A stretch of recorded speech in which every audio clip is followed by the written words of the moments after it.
Soybean farmers tending to their fields this summer may be running into an unwanted guest from Atlanta. But there's nothing peachy about this latest Georgia export. It's called the kudzu bug, and farmers and homeowners have been seeing a steady increase of the invasive insect.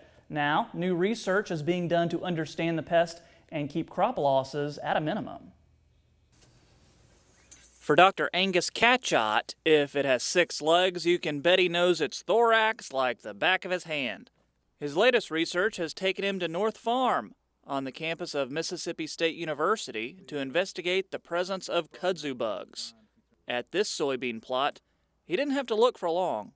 Well, they're very easy to see. They're not very big. They're about the size of a pencil eraser, but they're dark brown. And they walk around on the plants, and because of their color, they stand out. The kudzu bug originated in Asia, but was first spotted in Atlanta in 2009.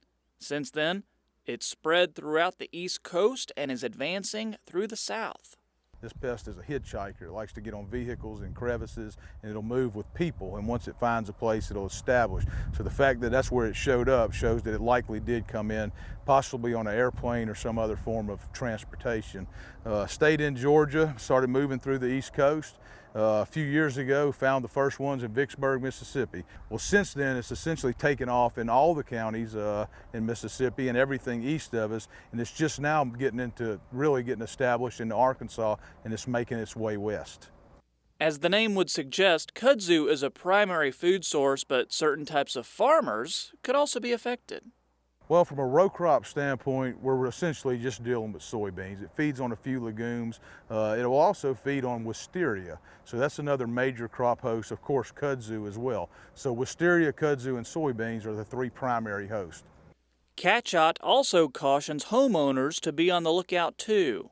In the fall, they'll congregate in very high numbers in houses, and essentially they're just a nuisance. It'll congregate by the hundreds or thousands, sometimes in old houses, churches, barns, or any structures. That's the places it likes to overwinter, protected areas, and a lot of times it's a real nuisance for homeowners. Now, with the help from the Soybean Promotion Board, Catchott and graduate student Bill McWright are analyzing just how many kudzu bugs are enough before a farmer should be concerned.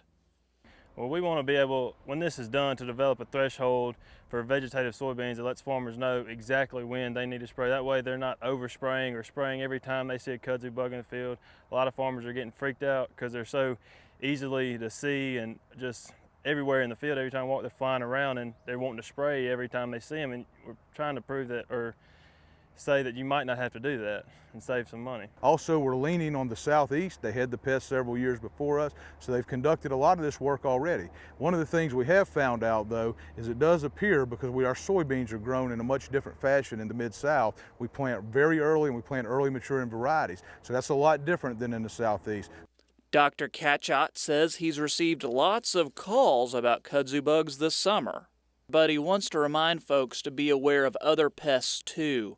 This is the time of year that soybean loopers begin to start up, and bollworms can also feed on crop roots and cause issues.